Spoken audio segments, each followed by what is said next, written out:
তো বিট এখন আহিছে মোৰ ওচৰত খুব ধুনীয়া 2014 চনৰ অকণমান 360 ভিউটো দেখুৱাইছে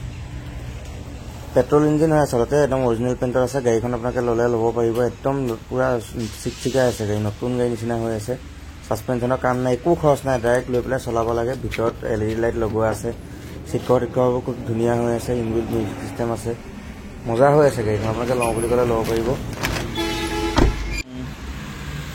আৰু যোনে যোনে চেভলেটৰ বিট চলাইছে তেওঁলোকে জানে বিটখন আচলতে কেনেকুৱা হয় চলাবলৈ আৰু নিজৰ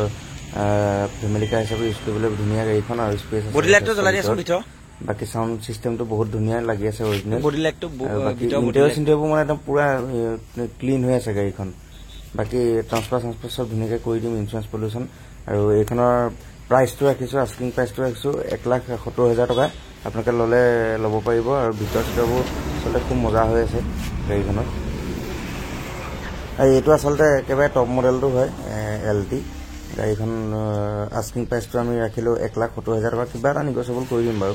খালি বিশেষ কৰিব নোৱাৰিম কিবা এটা চাই দিম কাৰণ গাড়ীখনৰ কণ্ডিশ্যন খুবেই ধুনীয়া হৈ আছে টায়াৰ চাই তো ভিডিঅ'টো ইমানেই আছিল আৰু আপোনালোকে যদি লওঁ বুলি ভাবে মোক কণ্টেক্ট কৰিব